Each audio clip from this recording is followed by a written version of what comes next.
In the dusty plains of West Texas, where hope withers like autumn grass, a lonely rancher's desperate gamble is about to change everything. Eli Mercer, weathered by 60 years of hard living and haunted by losses that carved deep furrows in his soul, sends his last silver dollars east for what he believes will be a young, practical bride to ease his solitude. Instead, the dusty stagecoach delivers Maeve Callahan, a woman whose silver hair catches the prairie light and whose steady gaze holds secrets of her own. She carries nothing but a worn leather satchel and a determination that matches the relentless Texas wind. What unfolds between these two weathered souls isn't the arrangement either expected, but something far more precious and dangerous. Can two people who have lived through heartbreak and buried their dreams find the courage to trust again? Before we jump back in, tell us where you're tuning in from, and if this story touches you, make sure you're subscribed, because tomorrow I've saved something extra special for you. The morning sun painted the Texas horizon in shades of amber and rust, casting long shadows across the Mercer ranch as Eli limped toward the barn. His right leg, shattered by Confederate grape shot 30 years past, ached with the promise of another scorching day. At 60, he moved with the deliberate gait of a man who had learned to work around his limitations, each step a testament to stubborn will over failing flesh. The ranch sprawled across 3,000 acres of what had once been prime grazing land, though drought had turned much of it to dust and stubble. Cattle, lean and restless, clustered around the few remaining water holes, their ribs showing through hide that had lost its healthy sheen. The sight of them stirred familiar guilt in Eli's chest. Another responsibility he was failing, another legacy crumbling under his watch. "Morning, boss," called out Jake Morrison, the ranch foreman whose graying beard and weathered hands spoke of 40 years spent under the Texas sun. Jake had been with the Mercer family since before the war, back when Eli's father ran the spread, and the future seemed as vast as the sky itself. Eli nodded, not trusting his voice this early in the day. Words had become precious commodities since Martha's death 15 years ago, and even more scarce after losing Thomas. His son's absence remained a raw wound that time refused to heal, a silence that filled every corner of the ranch house and followed him through his daily rounds. The barn held the familiar sense of hay, leather, and honest sweat. 3 other hands worked quietly, their movements efficient despite their advancing years. Cookie Williams, whose real name had been lost to time and circumstance, maintained the chuck wagon and kept the men fed on beans, hardtack, and whatever game they could catch. Pete Sanchez, a former vaquero whose rope skills were legendary throughout the county, mended tack with the patience of a man who understood that quality work lasted. And old Tom Fletcher, whose hearing had mostly gone but whose eyes could still spot a sick calf from half a mile away. These men had become Eli's only family, though he would never speak such sentiment aloud. They stayed not for the wages, which were often late and always modest, but for loyalty to the Mercer name and perhaps recognition of shared loneliness. None of them had wives waiting at home, children to carry on their names, or any other place that would welcome their aging bones. The ranch house itself stood as a monument to better days, its 2-story frame structure solid, but showing signs of neglect that Eli could no longer ignore. Paint peeled from the shutters, the front porch sagged slightly on one end, and the vegetable garden that Martha had lovingly tended had long since surrendered to weeds and drought.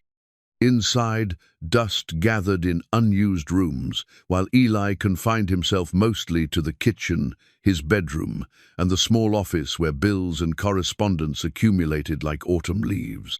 It was in that office, 3 months ago, that desperation had finally overcome pride. Surrounded by overdue notices and dwindling bank statements, Eli had found himself staring at a mail-order bride catalogue that had arrived with the other mail, probably meant for some other lonely soul in the territory. The pages were filled with proper-looking young women seeking practical arrangements with established men, their careful poses and written descriptions promising companionship, household management, and the possibility of children to carry on a man's legacy. The decision had not come easily. For weeks, the catalogue had remained buried under other papers, while Eli wrestled with his conscience and his pride. Marriage had been sacred with Martha union of love that had produced 15 years of happiness and their precious son. The idea of reducing it to a business transaction felt like betrayal of their memory. But the alternative was slow starvation of both body and spirit.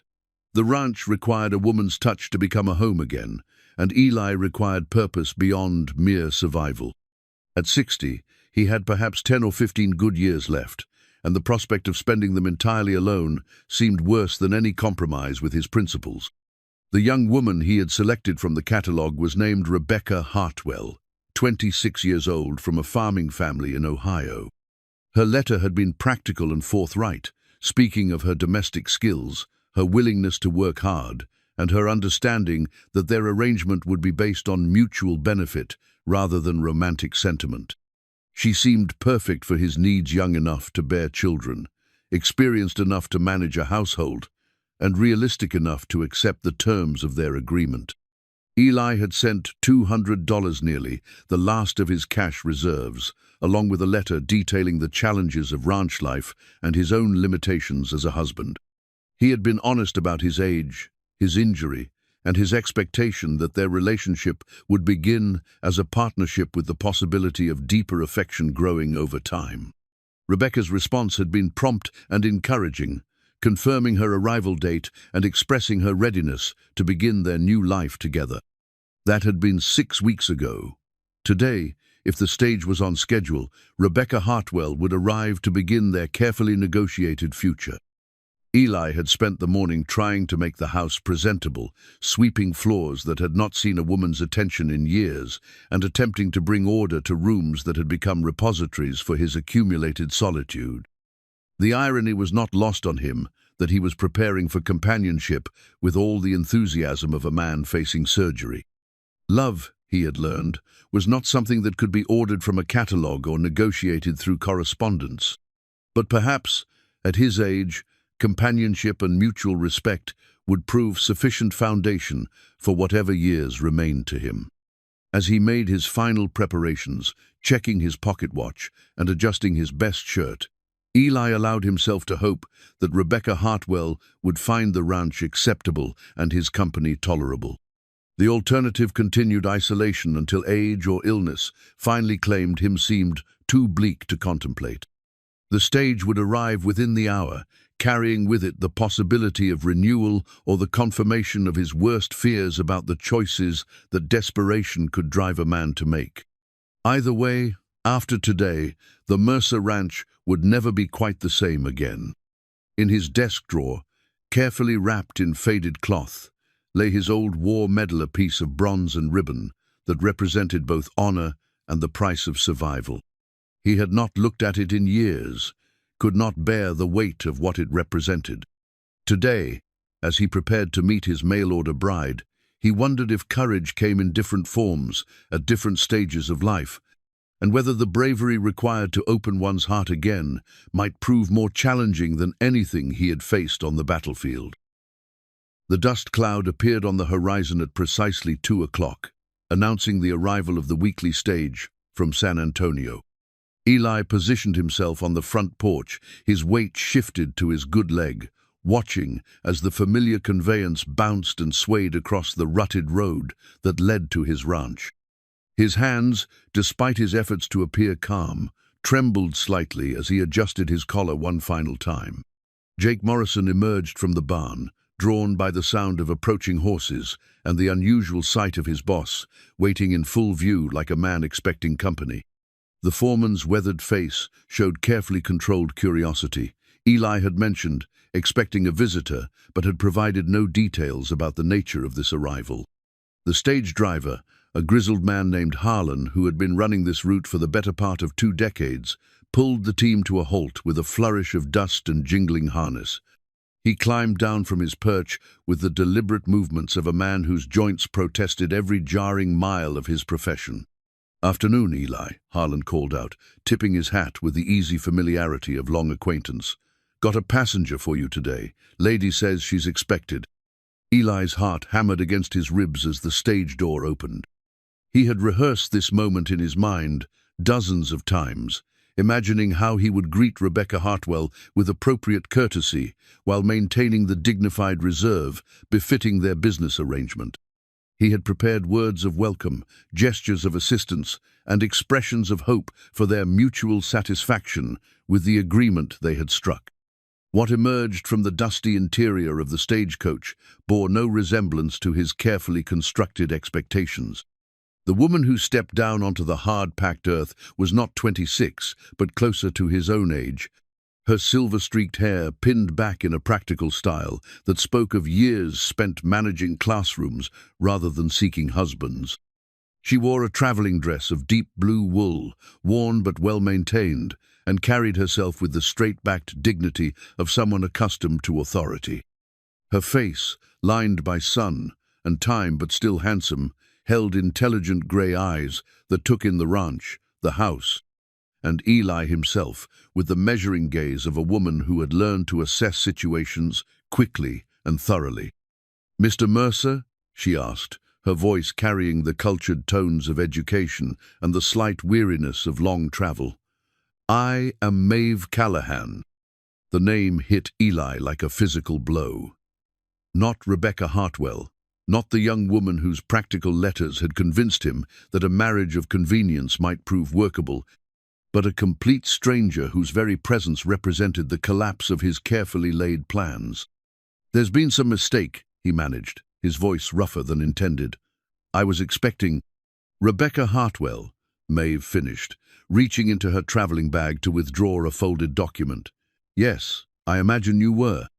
I'm afraid my niece took it upon herself to arrange this meeting without consulting me fully about the details of your correspondence." She handed him the paper, which proved to be a teaching certificate from the Austin public school system issued to Maeve Callahan and dated 3 years prior. The document was carefully preserved, but showed signs of frequent handling, as if its owner had occasion to prove her credentials regularly. "Your niece?" Eli repeated, struggling to make sense of this unexpected turn. "Rebecca is my sister's child," Maeve explained, her tone suggesting this was not the first time she had been required to clarify her family's complicated arrangements. "She has been staying with me in Austin while seeking employment as a governess. When your letters arrived, she took it upon herself to respond on my behalf, apparently believing that my recent widowhood and reduced circumstances made me a suitable candidate for your proposition." The stage driver cleared his throat, reminding them of his presence and his schedule. "Ma'am, I need to know if you're staying or heading back to town with me. Got other stops to make before dark." Maeve straightened her shoulders, a gesture that somehow conveyed both determination and vulnerability. "That remains to be determined, Mr. Harlan, ma'am. Been driving this route since before you were born, I'd wager." "Mr. Harlan, perhaps you could give Mr. Mercer and me a few minutes to discuss the situation." Eli found his voice, though it came out sharper than he intended. "There's nothing to discuss. This has all been a mistake. I'll pay your fare back to town and we can pretend none of this happened." "I'm afraid it's not quite that simple," Maeve replied, her grey eyes meeting his with steady resolve. "You see, I gave up my boarding house room in Austin when I accepted this position. My belongings are currently in storage, and I have exactly $14 to my name until I can secure new employment." The admission hung between them like a challenge, neither plea nor demand, but simply a statement of fact delivered with the dignity of someone who had learned to face adversity without flinching. Jake Morrison, who had been listening from a respectful distance, stepped forward. "Boss, maybe the lady would like some water and a chance to rest before making any decisions. Been a long, dusty ride from town." Eli shot his foreman a look that promised later conversation, but Jake's suggestion carried the weight of basic hospitality that even his current confusion could not override. "Of course. Please, Mrs. Callahan, come inside. We can discuss your situation properly." As they walked toward the house, Maeve's gaze took in details that escaped most visitors: the peeling paint on the shutters, the sagging porch step, the neglected vegetable garden that showed signs of once having been carefully tended. Her expression revealed nothing, but Eli had the uncomfortable feeling that she was cataloguing problems with the practiced eye of someone accustomed to identifying what needed fixing. The interior of the house, despite his morning's efforts, could not hide years of bachelor neglect. Dust motes danced in the afternoon sunlight that slanted through windows that had not been properly cleaned in months. The parlor, unused since Martha's death, held the musty smell of rooms where life had ceased to flow. Maeve accepted his offer of a chair and a glass of water, with the gracious manner of a woman making a social call rather than someone whose future had just been thrown into uncertainty. She sipped the water slowly, giving them both time to adjust to this unexpected situation. "Your niece," Eli finally said, settling into the chair across from her with careful attention to his injured leg. "What exactly did she tell you about my letters?" "Very little, I'm afraid. Rebecca has always had a romantic disposition and a tendency to act first and explain later. She presented your correspondence as an opportunity for me to begin a new chapter of my life, as she put it. I understood that you were seeking a housekeeper and companion, someone to help manage your household while you focused on ranch operations." "A housekeeper and companion," Eli repeated, tasting the words. They carried none of the legal weight of wife, but somehow seemed less calculated than mail-order bride. "I realize now that Rebecca may have misrepresented the nature of your requirements," Maeve continued. "But I find myself in the position of needing employment, and you appear to have a household that could benefit from a woman's attention. Perhaps we might find some mutually beneficial arrangement, despite the unusual circumstances of my arrival." Eli studied her face, looking for signs of desperation or calculation, but finding only the calm assessment of a woman accustomed to making the best of difficult situations. "Callahan, I should be honest with you about what I was seeking. I sent that money for a wife, not an employee." "I understand, and I should be equally honest with you. I have no intention of marrying again. My husband was a good man, and our marriage was a happy one. I will not dishonor his memory by entering into an arrangement based solely on financial necessity." The directness of her refusal should have simplified matters, but instead it left Eli in an awkward position. He had paid $200 for a bride who would never arrive, and in her place sat a woman whose presence somehow made his empty house feel less tomb-like, despite their brief acquaintance. "However," Maeve continued, reaching into her bag to withdraw a small notebook, "I notice that your ranch operations might benefit from someone with experience in organization and education. I spent 15 years managing a household and 20 years teaching school. I can balance accounts, handle correspondence, and I suspect your ranch hands might profit from basic literacy instruction during the winter months when outside work is limited." She opened the notebook to reveal neat columns of figures and observations made during her short time on the property. "If you would be willing to provide room and board, plus a modest wage, I could offer my services until spring. By then, I should have saved enough to establish myself elsewhere, and you would have time to make more suitable arrangements for your long-term needs." The proposal was sensible, practical, and completely at odds with everything Eli had planned. Yet as he sat in his dusty parlor, listening to this silver-haired woman discuss his affairs with more clarity than he had managed in months, he found himself considering possibilities he had not imagined. Outside, Harlan cleared his throat meaningfully, reminding them that daylight was burning and he had a schedule to keep. The moment of decision had arrived, carrying with it consequences that neither of them could fully anticipate. Eli found himself nodding before his conscious mind had fully processed the decision. "1 season," he said, his voice carrying the weight of a man committing to something he did not entirely understand. "Room and board, and $20 a month until spring." Maeve's relief was carefully controlled but unmistakable. "Thank you, Mr. Mercer. I believe we will both find this arrangement satisfactory." Harlan received his fare for the return trip with a knowing grin that suggested he had witnessed similar negotiations before. As the stage disappeared into its own dust cloud, Eli realized he was alone, with a woman whose presence had already begun to alter the familiar rhythms of his solitary existence. "I'll show you to your room," he said, leading her up the narrow staircase to the second floor. The guest bedroom had been Martha's sewing room, converted hastily that morning, with clean sheets and a wash basin. Sunlight filtered through curtains that showed their age, but had been freshly aired. Maeve set her carpet bag on the simple wooden chair and surveyed the space with the practiced eye of someone accustomed to making any quarters comfortable. "This will do very well. If you could show me to your office, I'd like to examine your accounts before supper." Eli hesitated at the threshold of his private domain. The office held 15 years of accumulated paperwork, grief, and neglect. Allowing another person into that chaos felt like inviting scrutiny of his failures as both rancher and man. "It's not fit for a lady's eyes," he admitted. "I've let things slide since my wife passed." "Mr. Mercer," Maeve said gently, "I have spent the last 20 years teaching children whose greatest ambition was to avoid learning anything useful. I doubt your bookkeeping could prove more challenging than 8th grade arithmetic taught to boys who would rather be fishing." Her small smile carried enough warmth to ease his embarrassment. "Very well, but don't say I didn't warn you."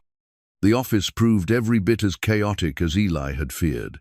Papers covered every surface in seemingly random piles, some dating back years. Correspondence lay opened and abandoned, bills mixed with personal letters and official documents in a testament to organizational paralysis. The ledger books that should have contained careful records of ranch finances were either missing pages or filled with entries that trailed off mid-sentence. Maeve stood in the doorway for a long moment, her expression revealing nothing of her thoughts. Then she rolled up her sleeves with the determination of a general surveying a battlefield. "Do you have any system for these papers?" she asked, lifting a stack of invoices mixed with bank statements and what appeared to be a letter from his sister in California. "Not really," Eli admitted. "I used to keep things in order, but after Thomas died, I couldn't seem to—" He stopped, unwilling to complete the thought that would reveal how completely grief had derailed his ability to function. "I understand," Maeve said simply. "Grief has its own timeline, and organization is often its first casualty. We'll sort this out together." The "we" in her statement carried implications that made Eli uncomfortable. He had not asked for partnership, merely employed a housekeeper. Yet as Maeve began creating neat piles on the floor bills in one stack, correspondence in another, legal documents in a third, he found himself drawn into the process, despite his reservations. "This mortgage payment was due 6 months ago," she observed, holding up a notice that had somehow migrated to the bottom of a pile. "Have you been making payments?" "When I can," Eli replied, heat rising in his cheeks. "The bank's been patient because they know the Mercer name." "Patience has limits," Maeve said practically. "How many head of cattle do you currently run?" The question launched them into a discussion of ranch operations that revealed the extent of Eli's financial predicament.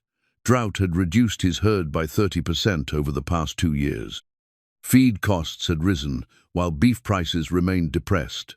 Several of his best grazing sections were mortgaged, and the interest payments consumed most of his modest profits. "You're not losing money," Maeve concluded after reviewing his rough figures.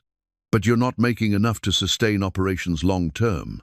Every drought year or market downturn puts you closer to losing everything." Her assessment stung because it was accurate. Eli had been avoiding these truths for months, handling each crisis as it arose without confronting the larger pattern of decline. "The hands," he said defensively, "Jake, Cookie, Pete, and Tom have been with me for years. I can't just let them go." "I'm not suggesting you should," Maeve replied. "But a rancher who employs 4 men should be generating enough profit to support them properly. Either your operation needs to become more efficient, or you need to find additional sources of income." As the afternoon progressed, Maeve's organizational efforts revealed the ranch's situation with uncomfortable clarity. She created lists of creditors, schedules of payments, and inventories of assets, with the methodical approach of someone accustomed to bringing order to chaos. "You have excellent grazing land," she noted, consulting a hand-drawn map she had found buried under other papers. The location provides good access to water and transportation. The problem appears to be management rather than resources. Eli bristled at the implied criticism. I've been running this ranch since before you ever set foot in Texas. And successfully, I'm sure, Maeve replied without taking offense. But circumstances change. Drought, markets, competition. Successful ranchers adapt their methods to meet new challenges. Her calm reasonableness made anger impossible to sustain. Instead, Eli found himself explaining the decisions that had led to his current predicament, the investments in breeding stock that had failed to pay off, the improvements to facilities that had stretched his budget, the refusal to reduce his workforce despite declining profits. You've been thinking like a man with unlimited time and resources, Maeve observed. But at 60, with a mortgage and creditors, you need to think strategically about the next 5 to 10 years. As evening approached, Cookie rang the dinner bell from the bunkhouse, his traditional signal that supper was ready for anyone hungry enough to brave his cooking. Eli realized that for the first time in months, he had been so absorbed in conversation that he had forgotten his usual late-afternoon melancholy. The hands will want to meet you properly, he said, suddenly conscious that Maeve's presence would require adjustments to their established routines. They're good men, but they're not used to having a lady around. I taught school for 20 years, Mr. Mercer. I'm quite accustomed to civilizing rough characters. As they walked toward the bunkhouse, Eli noticed that Maeve's gaze continued to catalogue details, the condition of the outbuildings, the state of the corrals, the worn but serviceable equipment that spoke of careful maintenance despite financial constraints. Her observations were not critical but analytical, the assessment of someone trying to understand how all the pieces fit together. The ranch hands had cleaned up for supper with the courtesy due a lady's presence. Jake had even convinced Tom Fletcher to comb his wild hair, though the effort had achieved only marginal improvement. They stood when Maeve entered, awkward but well-intentioned in their attempts at proper manners. "Boys," Eli said, using the term that had applied to these men for decades despite their advancing years. "This is Mrs. Callahan. She'll be helping with the books and household matters through the winter." The introductions proceeded with careful formality. Cookie offered his best attempt at refined cooking beans with actual seasoning and cornbread that had not been burned. Pete managed a few words in English rather than his usual Spanish. Tom Fletcher nodded repeatedly and smiled, probably understanding less than half of what was said, but determined to appear welcoming. It was Jake who finally asked the question that had been hanging unspoken in the air since Maeve's arrival. "Ma'am, if you don't mind me asking, what brings a schoolteacher to a cattle ranch?" Maeve's answer was diplomatic but honest. "Sometimes life requires us to adapt to unexpected circumstances, Mr. Morrison. I find myself in need of employment, and Mr. Mercer has graciously offered me the opportunity to put my skills to good use." The explanation satisfied their curiosity without revealing the embarrassing details of mail-order brides and family interference.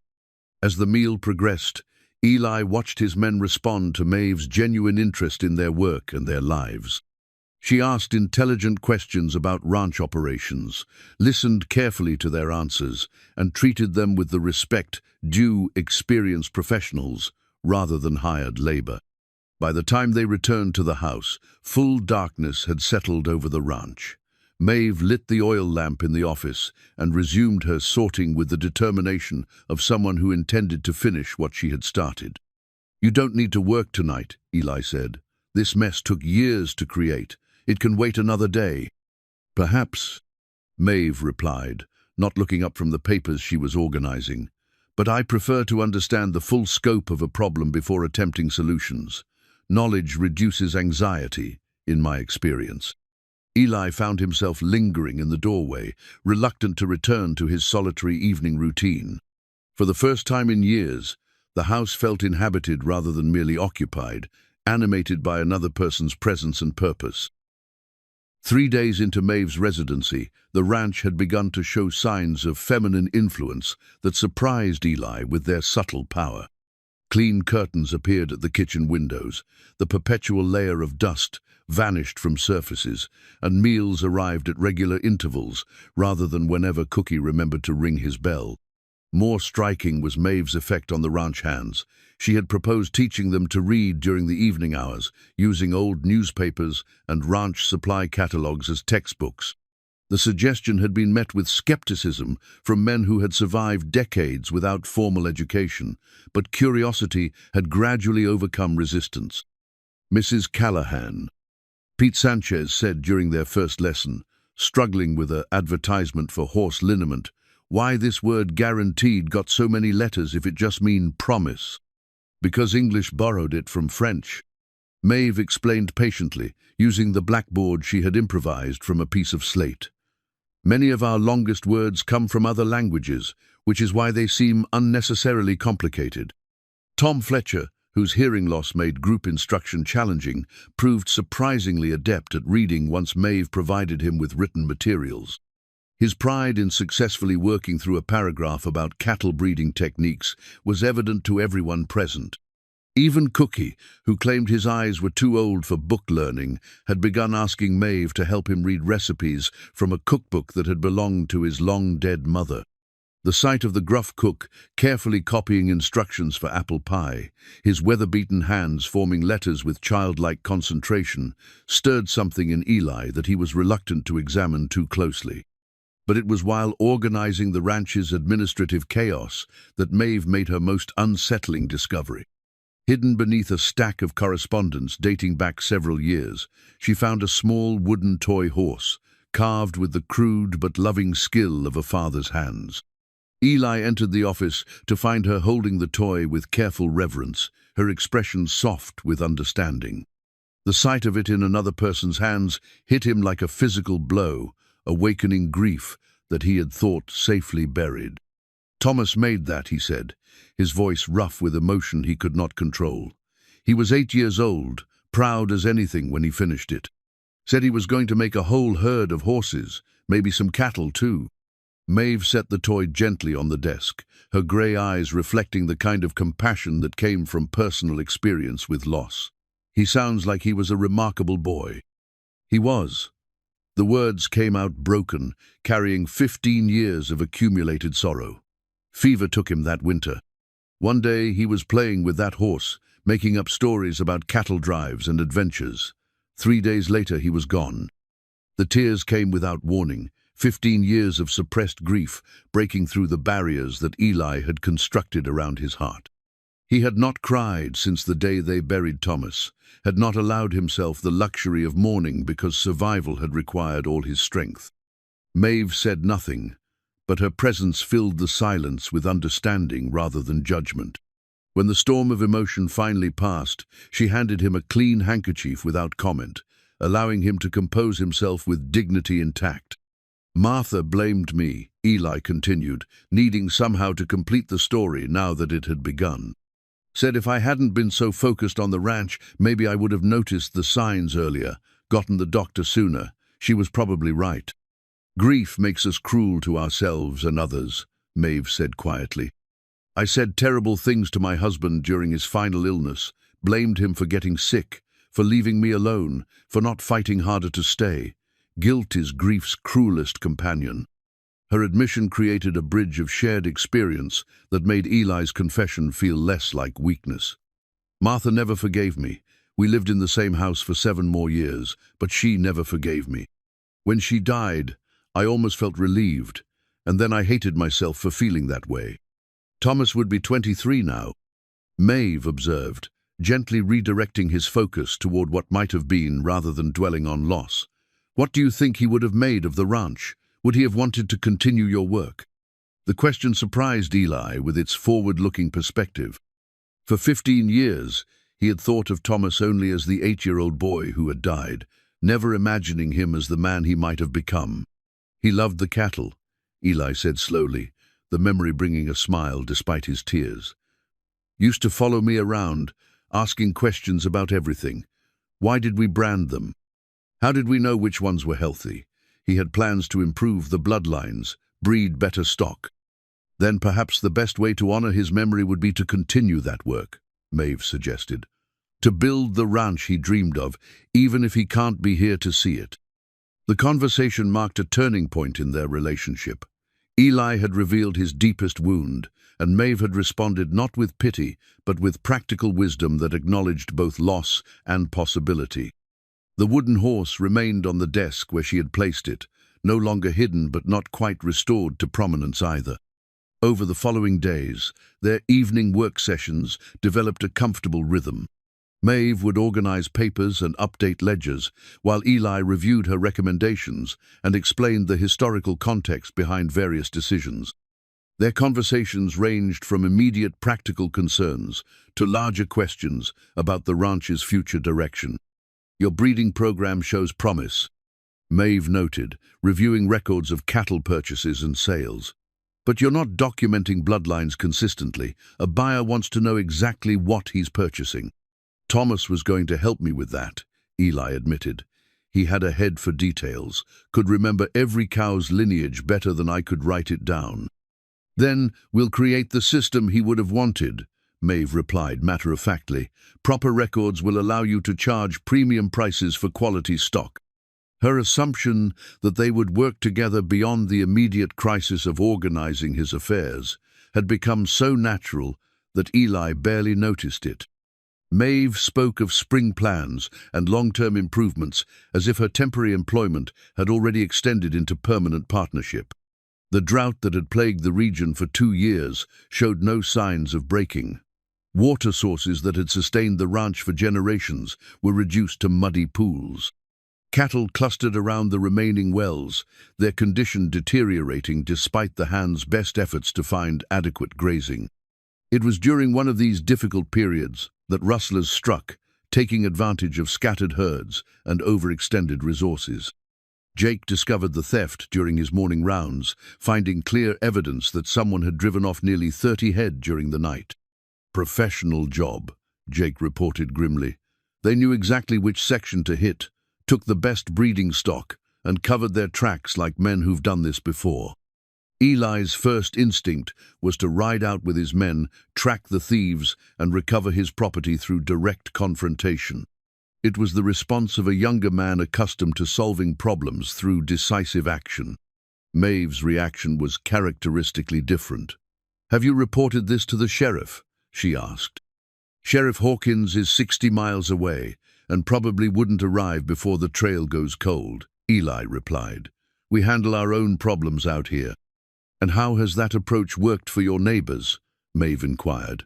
"Are rustlers a recurring problem in this area?" Her questions forced Eli to acknowledge that cattle theft had become increasingly common throughout the region. Several smaller ranchers had been driven out of business by persistent losses, their herds picked apart by organized thieves who operated with apparent impunity. "Maybe it's time to try a different approach," Maeve suggested. "What if the ranchers worked together instead of handling each incident separately?" The idea of cooperation with his neighbors struck Eli as both logical and foreign. His natural inclination was towards self-reliance, the independence that had sustained him through war, grief, and financial hardship. But as Maeve pointed out, self-reliance had also contributed to his current isolation and vulnerability. That evening, as they sat on the front porch watching the sun set over drought-stricken landscape, Eli found himself contemplating changes that extended far beyond bookkeeping and household management. Maeve's presence had introduced new perspectives on problems he had always approached alone, possibilities he had never considered because his grief had narrowed his vision to mere survival. "Mrs. Callahan," he said, breaking a comfortable silence, "when you agreed to stay until spring, what did you envision happening then?" Maeve was quiet for a long moment, her gaze fixed on the distant horizon. "I suppose I thought I would have figured out what comes next by then. At 58, starting over requires more courage than I sometimes feel I possess." Her admission of uncertainty humanized her in ways that her competence had not. Eli realized that beneath her practical exterior, Maeve was as uncertain about the future as he was, as affected by life's unexpected turns as any person facing the unknown. "Maybe," he said carefully, We could figure it out together. October brought cooler evenings, and the first hint that the merciless summer heat might eventually break. Eli and Maeve had settled into routines that felt remarkably natural for two people who had known each other less than 2 months.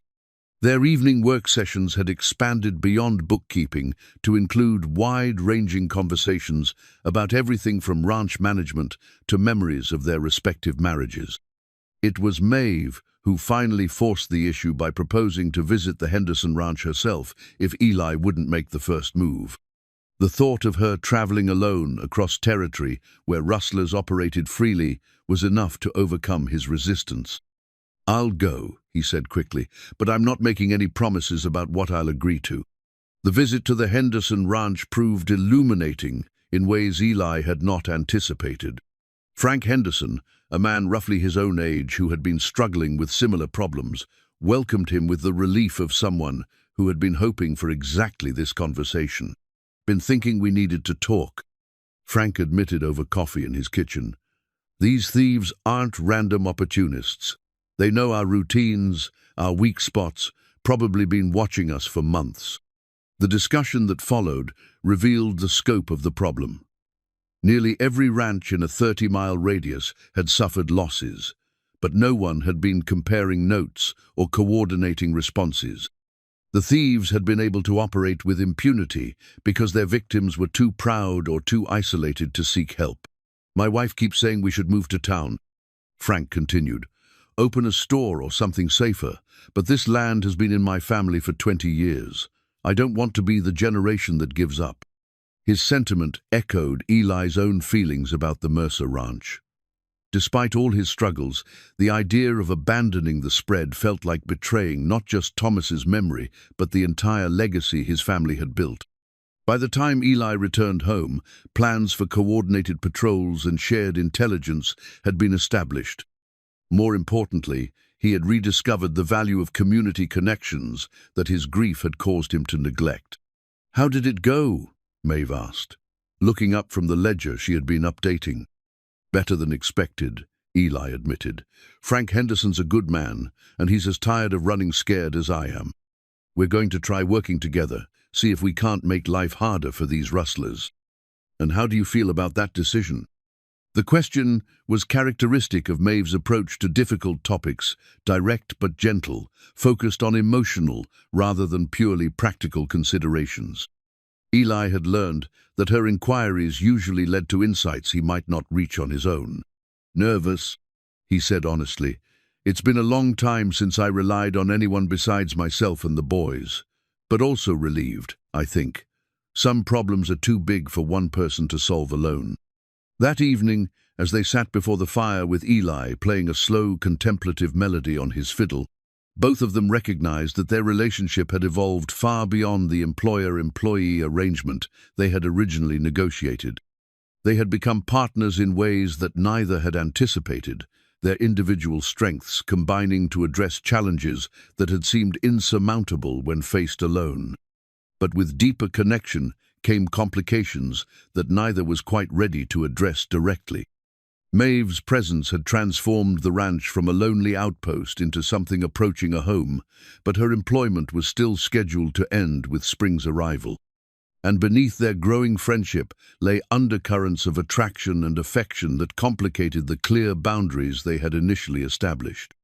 As winter approached and the nights grew longer, both Eli and Maeve found themselves wondering what would happen when the season of their agreement finally ended. It was during one of these conversations that Maeve made a discovery that would change her understanding of the man she had agreed to help. While organizing a trunk of personal items that Eli had avoided opening for years, she found an old fiddle wrapped in faded cloth. "You're a musician," she said, not quite a question, but clearly seeking confirmation. Eli's face closed off immediately, the openness that had developed between them disappearing behind familiar walls of grief and self-protection. Haven't touched that thing in 15 years. "May I?" Maeve asked, her hands hovering respectfully near the instrument. After a moment's hesitation, Eli nodded. Maeve lifted the fiddle with the reverence due a sacred object, examining its worn but well-maintained wood. It's beautiful. The craftsmanship is extraordinary. Made it myself, Eli admitted reluctantly. Took me 3 winters to get it right. Thomas used to love hearing me play, said the music made the house feel alive. What happened to the music when Thomas died? The question hung in the air between them, gentle but insistent. Eli looked out the window at gathering dusk, his jaw working as he struggled with memories that were apparently still too painful to examine directly. Martha said she couldn't bear to hear it anymore, he finally answered. Said it reminded her too much of what we'd lost, so I put it away and never took it out again. Maeve set the fiddle carefully back in its wrapping, but her expression suggested the conversation was far from over. Music isn't just entertainment, Mr. Mercer. It's how we process emotions too complex for words. When you stopped playing, you also stopped grieving properly. I grieved plenty, Eli said defensively. You suffered. That's different from grieving. Grief requires we honor what we've lost, not bury it so deeply that we forget why it mattered. Her words carried the authority of someone who had walked through her own valley of loss and emerged with hard-won wisdom. Over the following days, the fiddle's presence in the room seemed to charge the air with possibility and regret in equal measure. The breakthrough came unexpectedly during an evening when autumn's first real cold snap had driven them to build a fire in the parlor. Maeve was mending one of Eli's shirts, a domestic task she had taken on without being asked, when she began humming a melody that Eli recognized from his childhood. My mother used to sing that song, he said softly. The water is wide, Maeve confirmed. My husband loved it, said it reminded him that some distances can only be crossed by faith. Without conscious decision, Eli found himself reaching for the fiddle. His fingers, stiff from years of disuse, struggled with the tuning pegs, but muscle memory gradually returned. The first tentative notes were rough, uncertain, but the melody was there, waiting beneath the rust of neglect. As he played, years of suppressed emotion flowed through the music. Not just grief for Thomas and Martha, but older sorrow's comrades lost in the war, his parents' deaths, the accumulated weight of a lifetime's worth of partings and disappointments. But also joy, carefully preserved beneath the pain memories of Thomas laughing at his father's musical mistakes, Martha singing along while she worked in the kitchen, the simple pleasure of creating beauty in a harsh world. When the song ended, both Eli and Maeve had tears in their eyes, but these were different from the tears that had accompanied his earlier breakdown. These carried healing rather than pure sorrow, acknowledgement rather than denial. Thomas would want you to keep playing, Maeve said quietly. I know, Eli replied, cradling the fiddle against his chest. I think I'm finally ready to let him go, which means I'm finally ready to remember him properly. The music marked another milestone in their deepening relationship. Over the following weeks, evening sessions often concluded with Eli playing tunes he remembered from his youth, while Maeve listened with the appreciation of someone who understood both the technical skill and emotional courage required. But their growing closeness was complicated by external pressures that reminded them of the temporary nature of their arrangement. The rustling problem had worsened, with 3 more ranches in the area reporting significant losses. Sheriff Hawkins had finally made an appearance, but his investigation yielded little beyond confirmation that the thieves were well organized and probably had inside knowledge of local operations.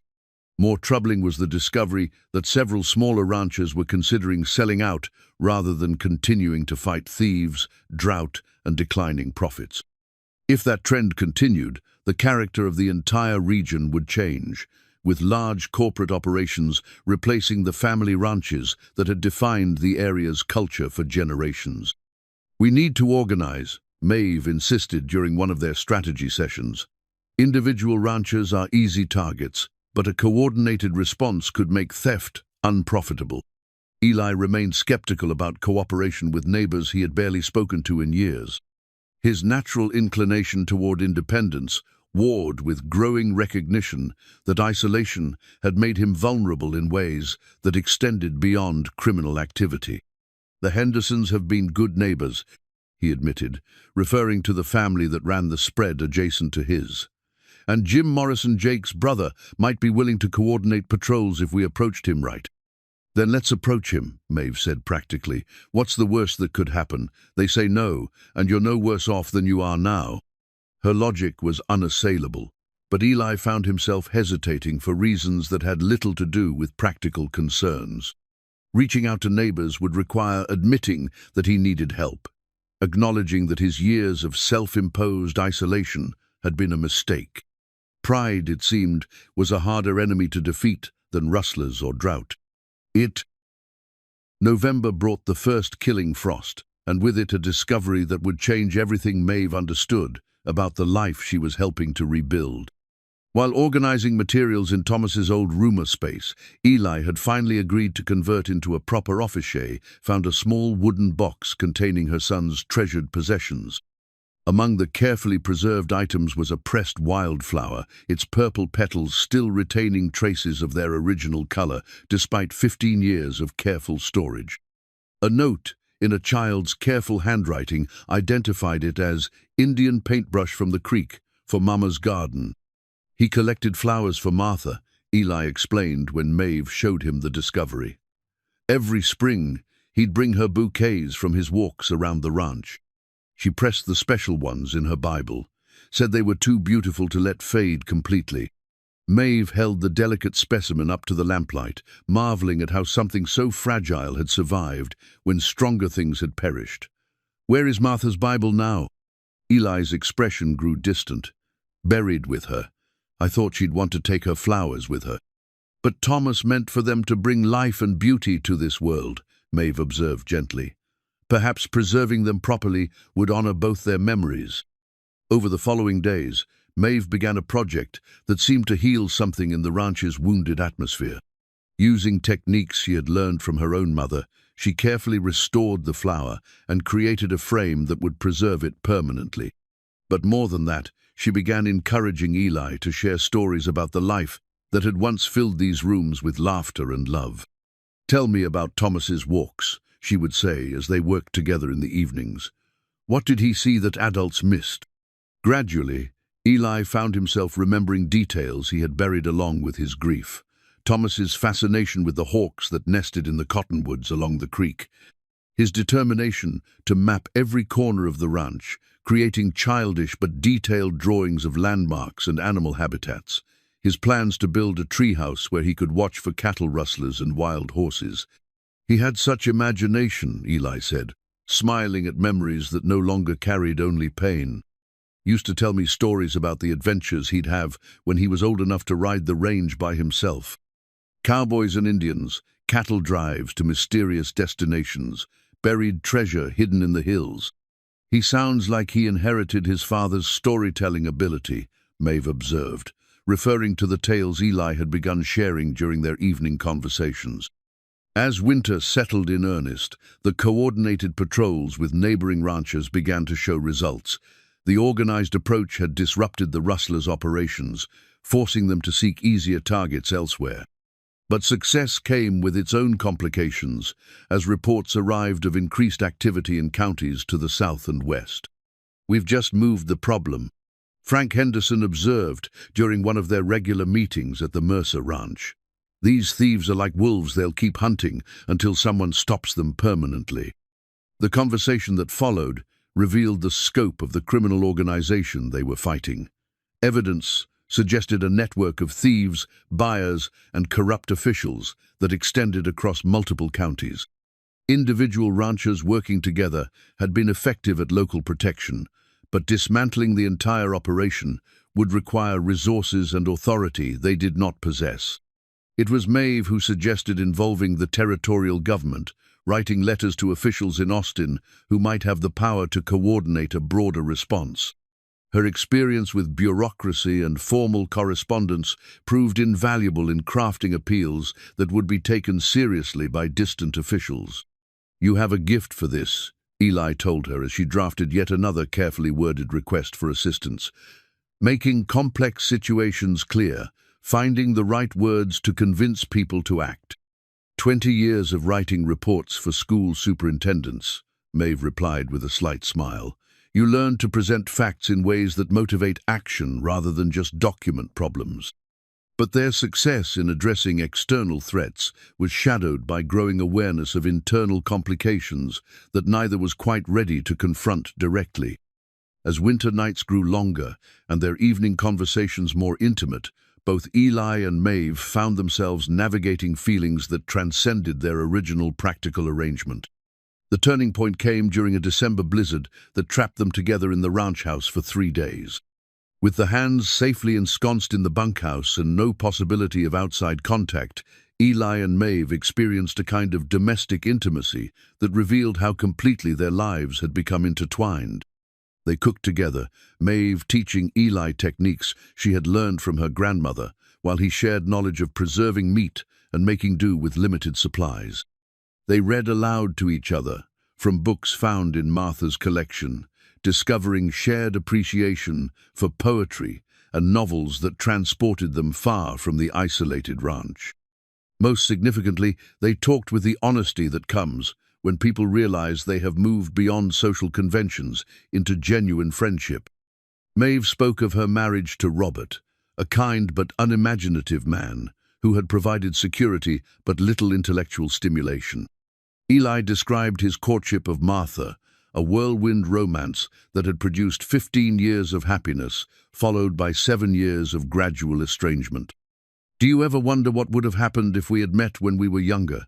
Maeve asked during one of these conversations, her voice barely audible above the wind that rattled the windows. "I try not to think about what might have been," Eli replied carefully. "But I find myself grateful that we met when we did, even under such strange circumstances." The admission hung between them, acknowledging feelings that had developed despite their efforts to maintain proper boundaries. Both recognized that their relationship had evolved far beyond the temporary employment agreement that had brought them together.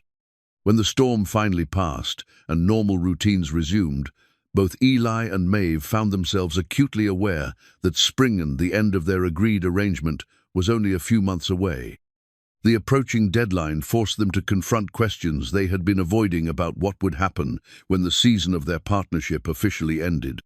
The ranch was thriving under their combined management. The books were in order, the men were happier and more productive, and the coordinated anti-rustling efforts had restored a sense of security to the entire region. But success had created its own dilemma. Would Maeve really leave just when everything they had built together was beginning to flourish? More troubling was the recognition that their personal connection had deepened into something that resembled love, even though neither was quite ready to use that word. They had found in each other the companionship and understanding that both had thought lost forever, but the temporary nature of their arrangement had prevented them from acknowledging these feelings openly. As January arrived with news that territorial officials were finally taking action against the rustling network, Eli and Maeve faced the reality that external problems were being solved, just as internal complications were becoming impossible to ignore. The discovery that would change everything came on a bitter February morning when Maeve was conducting her final review of the ranch's legal documents. Buried beneath years of accumulated correspondence, she found a deed that made her blood run cold with its implications. The document, dated 18 months earlier, purported to transfer ownership of the ranch's most valuable water rights to a corporation called Lone Star Land Development. Eli's signature appeared at the bottom, witnessed and notarized according to legal requirements. But as Maeve studied the paperwork with the careful attention of someone trained to spot forgeries in student work, she realized that something was fundamentally wrong. "Mr. Mercer," she called, her voice tight with controlled alarm. "Could you come here, please?" Eli entered the office to find Maeve holding the deed with hands that trembled slightly. Her face had gone pale, and her usual composure showed cracks that suggested she had discovered something far worse than a simple bookkeeping error. "Do you recognize this document?" she asked, extending the paper toward him. Eli took the deed and examined it with growing confusion. "I never signed this," he said flatly. "Never even heard of Lone Star Land Development. What is this supposed to be?" "According to this paperwork, You sold your water rights to them for $5,000 18 months ago. The signature looks authentic, the notarization appears legitimate, and the filing date places it during a period when you were dealing with multiple financial crises. The implications hit Eli like a physical blow. Water rights were the foundation of any successful ranch operation in Texas. Without legal access to the creek that ran through his property, the land would become virtually worthless for cattle ranching. But more than that, the timing suggested careful planning by someone who knew exactly when he would be most vulnerable to such manipulation. "This is forgery," Eli said, but even as he spoke the words, he realized how difficult that would be to prove. The signature was close enough to his own handwriting to fool casual inspection, and the supporting documentation appeared professionally prepared. Maeve had continued examining the file, and now pulled out additional papers that painted an even more disturbing picture. "There are more documents here," she said grimly. "Surveys, assessments, correspondence between Lone Star and various government offices. This appears to be part of a systematic campaign to acquire land throughout the region." As they spread the papers across the desk, a pattern emerged that revealed the scope of the conspiracy they had uncovered. Lone Star Land Development had been quietly acquiring water rights, mineral rights, and key parcels of land from ranchers throughout central Texas. The methods varied. Some properties had been purchased legitimately from desperate owners. Others had been acquired through legal manipulation, and still others through outright fraud. "Look at this list of properties," Maeve said, pointing to a document that catalogued Lone Star's holdings. "The Henderson Ranch, the Morrison Spread, even the old Patterson place that's been abandoned for years. They're assembling a massive holding that would control water access for hundreds of square miles." Eli recognized most of the names on the list. Neighbors who had sold out and moved away, often citing rustling losses and financial pressures as reasons for abandoning ranching. What he had assumed were separate decisions by individual families now appeared to be part of a coordinated campaign to force traditional ranchers off their land. "The rustling," he said slowly, pieces of a larger puzzle beginning to fall into place. What if it wasn't random crime but part of this scheme? Drive down profits, create financial pressure, make ranchers desperate enough to sell cheap or vulnerable enough to fraud. Maeve nodded grimly, and anyone who resisted too effectively would find themselves facing legal challenges based on forged documents. By the time they could prove fraud in court, they would have spent their remaining resources on lawyers and lost their land anyway. The discovery explained why their coordinated anti-rustling efforts had been so successful. The thieves had simply moved on to easier targets rather than risk exposure of the larger operation. But it also revealed why success had felt hollow. They had been fighting symptoms while the real disease continued to spread unchecked. "We need to take this to the authorities," Maeve said, but even as she spoke, she was examining another document that made her expression grow even more grim. "Oh dear, Mr. Mercer, look at this correspondence." The letter she handed him bore the letterhead of the county clerk's office and was signed by Harold Brennan, the official responsible for recording property transfers. The casual tone of the correspondence suggested a comfortable working relationship between Brennan and Lone Star's representatives, including references to "our usual arrangements" and expedited processing fees. "The county clerk is involved," Eli said, the full scope of their situation finally becoming clear. "No wonder these documents passed official scrutiny. The corruption goes right into the local government." Additional papers revealed the involvement of other officials: the notary who had supposedly witnessed Eli's signature, the surveyor who had certified property boundaries, even the bank president who had approved loans secured by fraudulent deeds. What they had uncovered was not simply a case of criminal activity, but a systematic corruption of the legal and financial institutions that were supposed to protect property owners. "This explains why Sheriff Hawkins was so ineffective," Maeve observed. "He may not be actively involved, but he's certainly been kept ignorant of the true scope of what's happening." The immediate question was what to do with their discovery. Approaching local authorities was clearly pointless, since many of them appeared to be compromised. But taking their evidence to territorial or federal officials would require time they might not have, especially if Lone Star realized their fraud had been discovered. "Look at this," Maeve said, pointing to a letter dated just 2 weeks earlier. "They're planning to file a lawsuit to enforce their water rights claim. Once they do that, you'll be legally prohibited from using your own creek while the case works its way through the courts." The timeline was brutally clear. Lone Star intended to use their forged documents to drive Eli off his land through legal means, avoiding the messiness of continued rustling while achieving the same ultimate goal. And with corrupt local officials supporting their claims, the legal system that should have protected property rights would instead be used to facilitate theft. "There's something else," Maeve said quietly, examining a document that appeared to be an internal Lone Star memorandum. According to this, the Mercer Ranch is considered a priority acquisition because of its strategic location. Control of your water rights would give them leverage over several other properties in the area. The memo revealed that Eli's stubborn resistance to selling had made him a particular target for the organization's more aggressive tactics. His isolation and financial struggles had marked him as vulnerable, while his strategic location made his property essential to their larger plans. "They're not just stealing individual ranches," Eli realized. "They're trying to control the entire regional water supply. Once they own enough water rights, they can dictate terms to any remaining ranchers."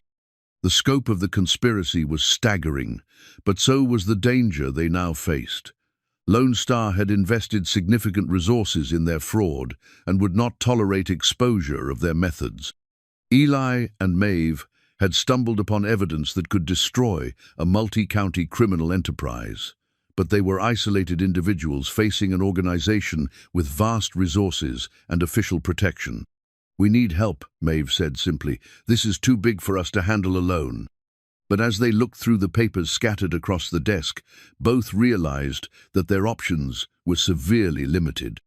Local authorities could not be trusted, distant officials might not act quickly enough, and they had no way of knowing how far the corruption extended. The forged deed lay between them, a symbol of how completely the legal system had been turned against the people it was supposed to protect. For the first time since Maeve's arrival, Eli felt the weight of despair returning, the sense that forces beyond his control were determining his fate. But this time, he was not facing the crisis alone. Maeve's presence beside him, her intelligent analysis of their situation, and her unwavering determination to find solutions reminded him that even the most overwhelming problems could be addressed by people willing to work together. "We'll figure this out," he said, surprising himself with the conviction in his voice. "Somehow, we'll find a way to fight this." Maeve's smile carried both affection and fierce determination. "Yes," she agreed, "we will." The decision to fight Lone Star land development required courage that Eli had not summoned since the war, but it also demanded strategic thinking that drew on every lesson Maeve had learned about navigating complex institutions. Over the following week, they developed a plan that would require perfect timing, absolute trust, and the kind of community cooperation that Eli had spent 15 years avoiding. "We can't go through normal channels," Maeve explained as she outlined their strategy, "but we can use their own methods against them. If they're relying on corrupt local officials, we need to find honest authorities with jurisdiction over those officials." The key insight came from Maeve's teaching background and her familiarity with government bureaucracy.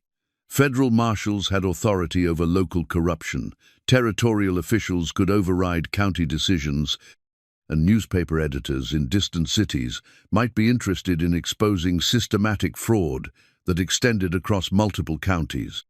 But building their case required evidence that went beyond the documents they had discovered.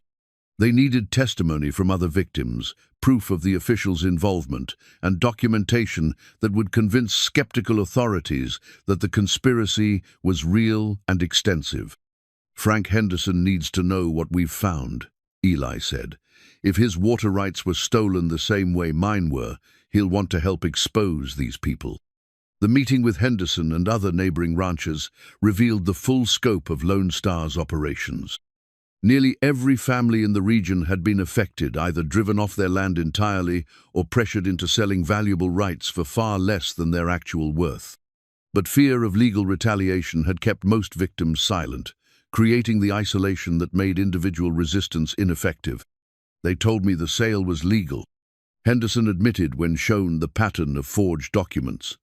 Had all the right stamps and signatures. By the time I realized what I'd lost, they said it was too late to reverse the transaction. Similar stories emerged from other ranchers who had remained in the area despite losing crucial water or mineral rights.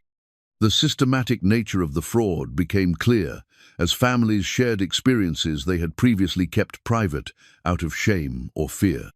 "We need to coordinate our response," Maeve insisted. "Individual complaints will be dismissed as sour grapes from failed ranchers, but a group of property owners presenting evidence of systematic fraud will be much harder to ignore." The challenge was organizing people who had learned to distrust institutions and rely only on themselves. Eli found himself in the unfamiliar position of asking neighbors for help while simultaneously offering to lead a fight that would put all of them at risk. "I'm not asking you to follow me into anything I wouldn't do myself," he told the group assembled in his parlor. "But I am asking you to trust that we're stronger together than we are apart." The words came easier than he had expected, as if Maeve's influence had gradually restored his ability to connect with other people. The isolation that had seemed like strength after Thomas's death now revealed itself as the weakness that had made him vulnerable to predators. Over the following days, evidence accumulated that painted a damning picture of corruption and fraud. Testimony from victims, documentation of suspicious transactions, and proof of officials' involvement created a case that even sympathetic authorities would find difficult to ignore. But building the case also increased their danger. Lone Star's representatives had begun making inquiries about unusual activity among local ranchers, suggesting they were aware that their operations faced potential exposure. Time was running short before the conspiracy would either be exposed or its organizers would take steps to silence their opposition. "They're planning something," Jake Morrison reported after a trip to town for supplies. "Strangers asking questions about who's been meeting at the ranch, how long Mrs. Callahan's been staying here, whether you've been in contact with territorial officials."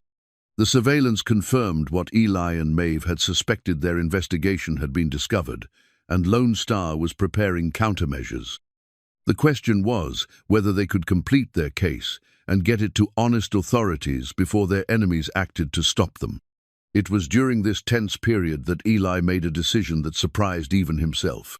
Reaching into the trunk where he had stored his most precious possessions, he withdrew his father's pocket watch, a family heirloom that had been passed down through 3 generations of Mercer men. "This belonged to my grandfather," he told Maeve, holding the worn silver timepiece in hands that shook slightly with emotion. "He carried it through the Mexican War, passed it to my father, who carried it through the Indian campaigns. Dad gave it to me when I enlisted, and I carried it through 4 years of fighting." The watch had been intended for Thomas, another link in the chain of family legacy that connected past to future through shared symbols of continuity and courage. Eli had been unable to look at it since his son's death, but now he found himself drawing strength from its familiar weight. "I gave it to Thomas on his 8th birthday," Eli continued. "Told him it would be his when he was old enough to understand what it represented. After he died, I couldn't bear to see it, but I couldn't bear to get rid of it either." Maeve understood the significance of his sharing this memory. The pocket watch represented everything Eli had fought to preserve: family heritage, continuity across generations, the belief that some things were worth defending, regardless of personal cost. "What would Thomas want you to do now?" she asked gently. The answer came without hesitation. "Fight. He'd want me to fight for what's right, not just for what's mine." That evening, as they made final preparations for their confrontation with Lone Star and their corrupt allies, Eli played his fiddle with a passion that had been absent since before Thomas's death. The music that filled the ranch house carried themes of loss and recovery, of battles fought and won, of hope emerging from despair. "You know this might not end well," Eli said during a pause between songs. "These people have resources, connections, and no scruples about using violence to protect their interests." "I know," Maeve replied simply, "but some things are worth the risk. This ranch, this community, the principle that people shouldn't be able to steal what others have worked their entire lives to build." Her words carried echoes of the conversation that had brought them together months earlier, when a displaced schoolteacher and a desperate rancher had struck a bargain that neither fully understood. Now, facing a challenge that threatened everything they had built together, they discovered that their partnership had become something far more precious than either had dared hope. "Mrs. Callahan," Eli said formally, using the title that had marked their relationship from the beginning, "I want you to know that regardless of what happens tomorrow, these months have been the best I've known since Thomas died. You've given me back music, purpose, and hope."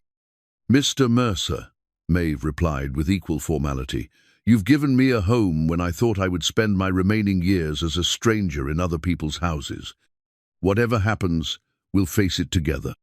The exchange carried weight beyond words, an acknowledgement of feelings that had grown despite their efforts to maintain proper boundaries. Both recognized that tomorrow's confrontation would determine not just the fate of the ranch, but the future of their relationship. Outside, the first hints of spring were beginning to show in the lengthening days and the subtle green tinge of grass that had survived the winter drought.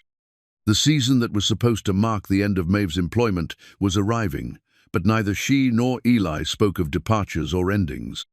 Instead, they sat together in comfortable silence, watching the fire burn down, while making mental preparations for a battle that would require every ounce of courage and wisdom they possessed.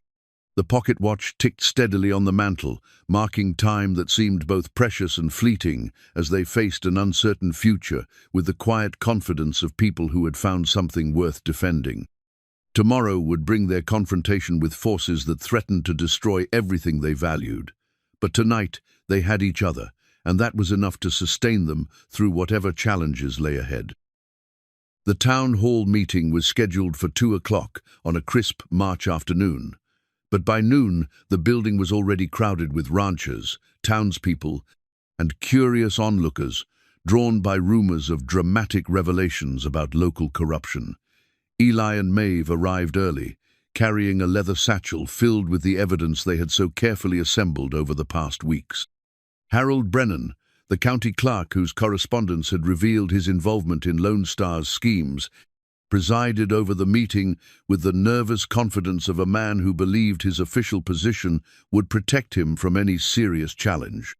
Beside him sat Mayor Crawford, Judge Hamilton, and other local officials whose expressions suggested they viewed this gathering as an annoying formality rather than a genuine threat to their arrangements.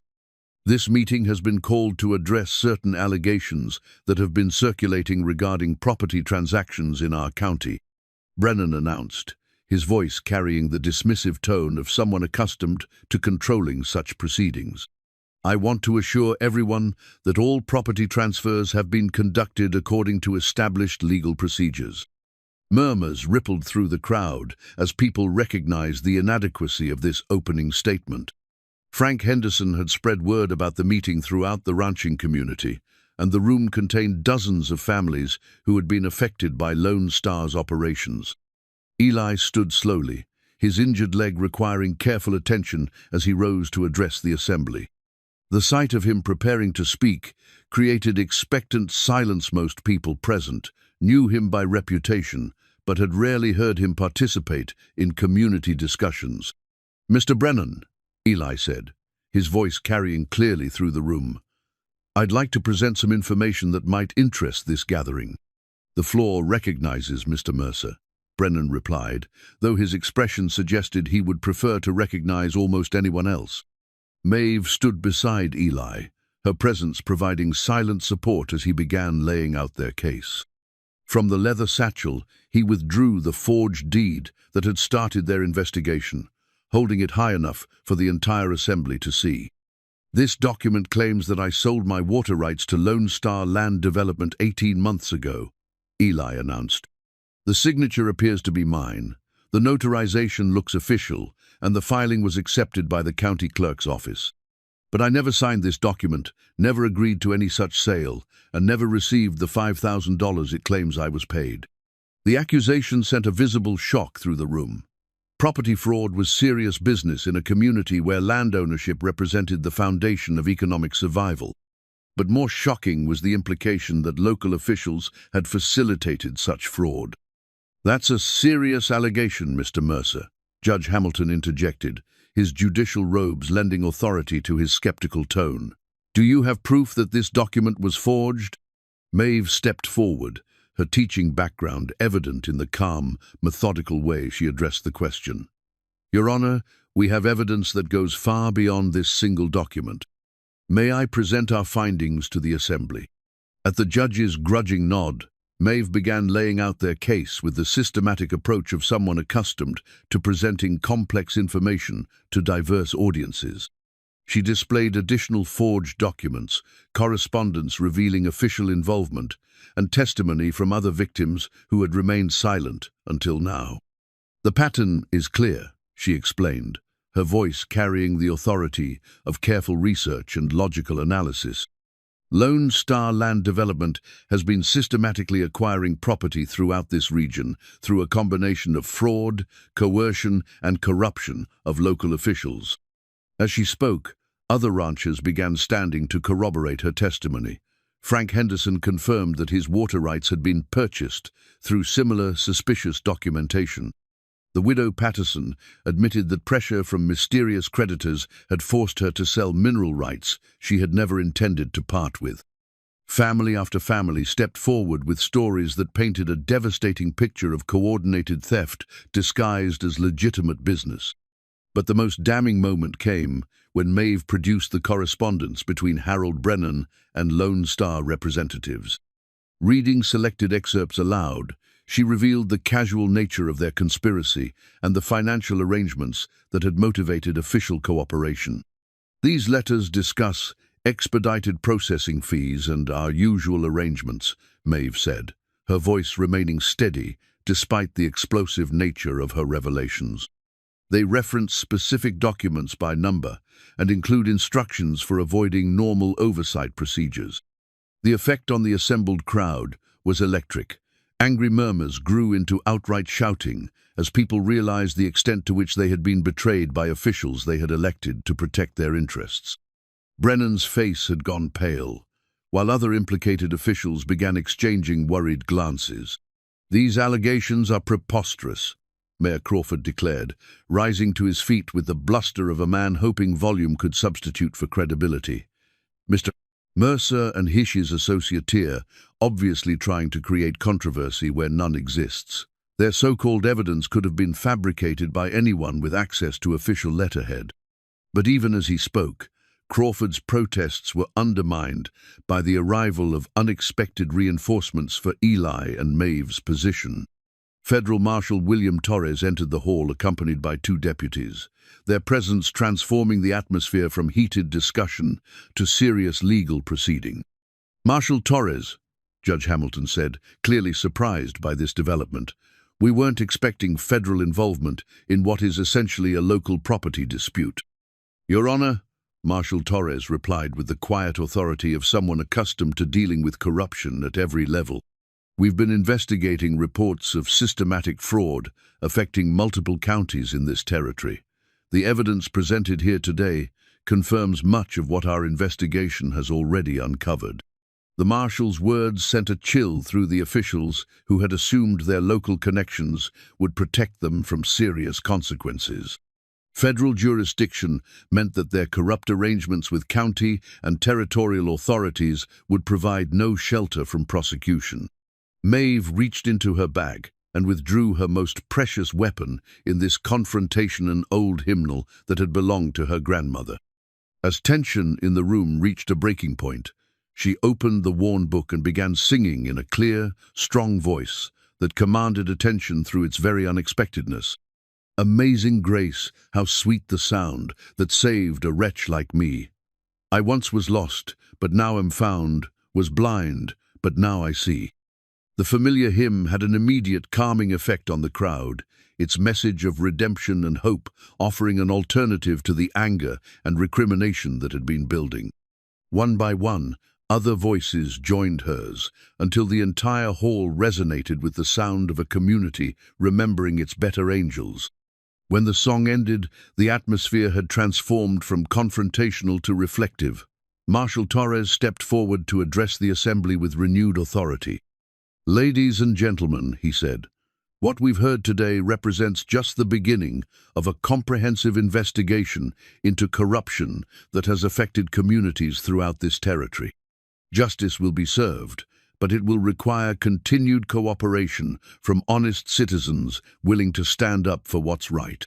The first phase of their battle was won, but Eli and Maeve both knew that true victory would require sustained effort to ensure that those responsible faced meaningful consequences for their crimes. The weeks following the town hall meeting brought a whirlwind of activity that transformed the sleepy county into the center of a territorial investigation. Federal marshals established a temporary headquarters in the hotel, interviewing witnesses and gathering evidence, while corrupt officials either fled or hired expensive lawyers from San Antonio. The breakthrough came when Marshal Torres discovered the original land grant in the county courthouse Volta document that had been deliberately misfiled to support Lone Star's fraudulent claims. The authentic papers, bearing official territorial seals and dated 25 years earlier, proved conclusively that Eli held legitimate title to his water rights and that the forged deed was worthless.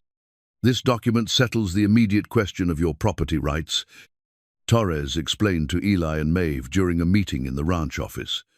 "But more importantly, it provides the evidence we need to unravel the entire conspiracy." The original land grant had been hidden among misfiled documents in a storage room that Harold Brennan claimed was rarely accessed. But a careful examination revealed that the filing system had been deliberately manipulated, with authentic documents moved or destroyed to create space for fraudulent replacements. "Brennan kept detailed records of his criminal activities," Torres continued, displaying ledgers that had been seized from the clerk's office. "He documented every bribe, every forged document, every illegal transaction. The man apparently believed his official position made him untouchable." The marshal's evidence revealed the staggering scope of Lone Star's operations. Over 3 years, they had acquired control of water rights, covering nearly 200 square miles, mineral rights to valuable deposits throughout the region, and outright ownership of dozens of properties obtained through fraud or coercion. The total value of stolen property exceeds $500,000, Torres explained. This wasn't opportunistic crime, but systematic theft on a scale that threatened the entire economic foundation of the region. But even more shocking was the discovery of Lone Star's ultimate plans for their accumulated holdings. Documents seized from their offices revealed intentions to sell the entire package to a railroad company planning to extend lines through central Texas. The conspiracy had been designed not just to steal individual properties, but to consolidate control of strategic land that would become exponentially more valuable once rail connections were established. "They knew about the railroad plans months before anyone else," Maeve observed, studying maps that showed the correlation between stolen properties and planned rail routes. Someone with inside knowledge was feeding them information about which land would become most valuable. The revelation led to arrests that reached into the territorial capital, exposing corruption that extended far beyond the local officials who had seemed like the primary villains. Railroad executives, territorial appointees, and prominent businessmen found themselves facing federal charges as the full scope of the conspiracy became clear. For Eli, vindication came with the formal restoration of his property rights and the arrest of those who had tried to steal his legacy. But more meaningful was the transformation of his relationship with the community he had isolated himself from for so many years. "You did something that none of us had the courage to do alone," Frank Henderson told him during a gathering at the ranch to celebrate their victory. "You stood up to people who seemed too powerful to fight." The comment reflected a broader recognition that Eli's willingness to risk everything in defense of principle had inspired others to find their own courage. The coordinated response that had exposed the conspiracy represented the kind of community cooperation that could address challenges too large for individual resistance. "It wasn't courage," Eli replied honestly. "It was desperation combined with the good sense to accept help when it was offered." His acknowledgement of Maeve's crucial role in their success prompted knowing smiles from the assembled neighbors. Everyone present had observed the partnership that had developed between the formerly reclusive rancher and the displaced schoolteacher, and most had drawn their own conclusions about the nature of their relationship. As spring advanced toward summer, the legal proceedings continued with guilty pleas, convictions, and restitution orders that would restore stolen property to its rightful owners. But for Eli and Maeve, the most important resolution involved not legal documents but personal decisions about their future together. The seasonal deadline that had originally defined Maeve's employment had passed without discussion, her presence having become so integral to the ranch's operation that departure seemed unthinkable. Yet neither had spoken directly about the permanent arrangements that their mutual dependence seemed to require. The conversation that resolved their uncertainty came on a warm evening in April, as they sat on the front porch, watching the sun set over land that was safely theirs once again. The fiddle lay across Eli's lap, temporarily silent as they enjoyed the peaceful conclusion to a day of productive work. "Mrs. Callahan," Eli said, using the formal address that had marked their relationship from the beginning, "I believe our original agreement has been fulfilled. Your work setting the accounts straight and teaching the men to read has been completed successfully." "Indeed it has, Mr. Mercer," Maeve replied with equal formality. "The question now is what comes next for both of us." The exchange carried undercurrents of deeper meaning that both recognized, but neither was quite ready to address directly. Their professional partnership had evolved into something that resembled marriage in everything but name. But the transition from practical arrangement to romantic commitment required acknowledgement of feelings they had been careful not to examine too closely. "I find myself reluctant to see you go," Eli admitted, his voice carrying the vulnerability of someone taking an emotional risk. "Not just because of your practical contributions, but because this place feels like home again when you're here." "And I find myself reluctant to leave," Maeve replied, her words equally careful and equally meaningful. "Not just because I've grown fond of the work, but because I've grown fond of the man I've been working with." The admission hung between them, honest and direct, but still wrapped in the careful courtesy that had characterized their relationship. Both recognized that they were approaching a moment of decision that would define the rest of their lives. 6 months later, on a golden October afternoon that painted the Texas landscape in shades of amber and rust, the Mercer Ranch hosted a wedding that brought together the entire community in celebration of second chances and late-blooming love. Maeve stood in the parlor that had been transformed for the occasion, wearing a dress of deep blue silk that complemented her silver hair and brought out the gray of her eyes. The simple gold band that Eli had placed on her finger moments earlier caught the afternoon light streaming through windows that now sparkled with the attention of a woman who understood that a home required more than mere shelter. "Mrs. Mercer," Eli said, testing the new name with obvious pleasure. The wedding ring on his own, finger-worn and comfortable, as if it had always belonged, there represented not a compromise with loneliness, but a genuine partnership built on mutual respect and deepening affection. The ceremony had been conducted by Circuit Reverend McKenna, whose monthly visits to the region had made him a familiar figure to families scattered across the vast landscape. His words about love finding its own timeline had resonated with a congregation that understood how life's unexpected turns could lead to blessings that arrived precisely when they were needed most. Frank Henderson served as best man, his presence symbolizing the community connections that Eli had rediscovered through his relationship with Maeve. The ranch hands Jake, Cookie, Pete, and Tom occupied the front row, with the pride of men who had witnessed their boss's transformation from bitter isolation to renewed engagement with life. But the most meaningful presence was that of neighbors and friends who had become family through shared struggle against the forces that had threatened their way of life. The fight against Lone Star's conspiracy had forged bonds that extended far beyond mere geographical proximity, creating the kind of community that could sustain individuals through whatever challenges the future might bring. The reception, held on the front lawn under cottonwood trees that Thomas had once planned to climb, featured Cookie's best attempts at refined cooking, supplemented by contributions from every family in the county.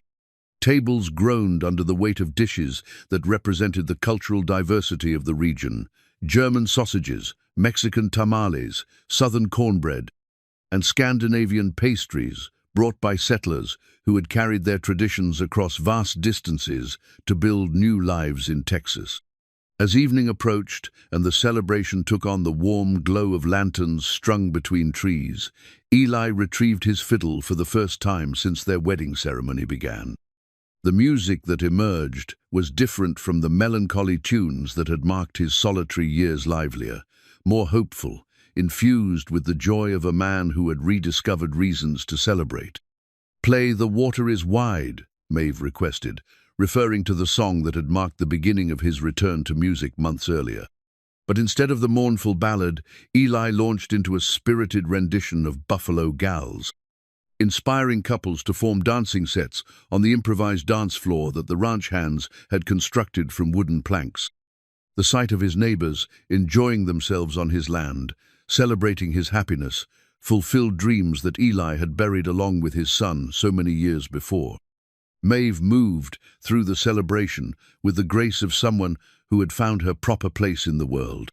The displaced schoolteacher, who had arrived in response to a mail-order advertisement, had become the heart of a community that valued her intelligence, respected her courage, and appreciated her ability to inspire the best in others. "You've given him back his music," Jake Morrison observed, joining her near the refreshment table as Eli continued playing with enthusiasm that showed no signs of flagging. "Haven't seen him this happy since before Thomas died." "He gave me back my purpose," Maeve replied, watching her new husband with obvious affection. "I thought my useful years were behind me, that the best I could hope for was comfortable obscurity. Instead, I found meaningful work and unexpected love." The exchange reflected the mutual transformation that had characterized their relationship from the beginning. Neither had sought romance when desperate circumstances brought them together, but their partnership had evolved into something deeper than either had thought possible at their age. As the evening progressed and younger guests began the long journey back to their own ranches, Eli and Maeve found themselves surrounded by the core group of family and friends who had witnessed their journey from tentative cooperation to genuine partnership. The conversation turned to plans for the coming year: improvements to the ranch, expansion of the literacy program for hired hands, and the possibility of establishing a school that would serve children throughout the region. "Education is the foundation of everything else," Maeve explained to the assembled group. "Children who can read and write and calculate will build a stronger community than those who must rely only on physical labor." Her vision for the region's future reflected the same practical idealism that had enabled her to see possibilities where others saw only problems. The conspiracy that had nearly destroyed the traditional ranching community had been defeated, but the real victory lay in building something better than what had existed before. "Thomas would have loved this," Eli said quietly, his words carrying not sorrow but gratitude for the opportunity to honor his son's memory through positive action. "He always said the ranch should be a place where families could thrive, not just survive." The wooden toy horse, now displayed prominently on the mantel inside the house, had become a symbol of continuity rather than loss. Beside it sat the pressed wildflower that Maeve had preserved, representing the beauty that could survive even the harshest conditions when properly tended. As the last guest departed and Eli and Maeve prepared to begin their first night as husband and wife, both reflected on the unlikely journey that had brought them together. The mail-order bride advertisement that had seemed like desperate folly had instead provided the catalyst for a transformation that neither could have imagined. Do you ever wonder what would have happened if Rebecca had actually arrived instead of me? Maeve asked as they stood together on the front porch, looking out over land that now represented shared dreams rather than lonely memories. I try not to think about what might have been, Eli replied, echoing words he had spoken months earlier. But I'm grateful that whatever forces shape our lives brought me exactly what I needed, even though I was too stubborn to realize it at the time. Their wedding rings caught the starlight, simple bands that represented complex truths about love's ability to bloom in unexpected seasons. The Mercer Ranch, once a monument to isolation and grief, had become a testament to the possibility of renewal and the power of partnership to transform both individuals and communities.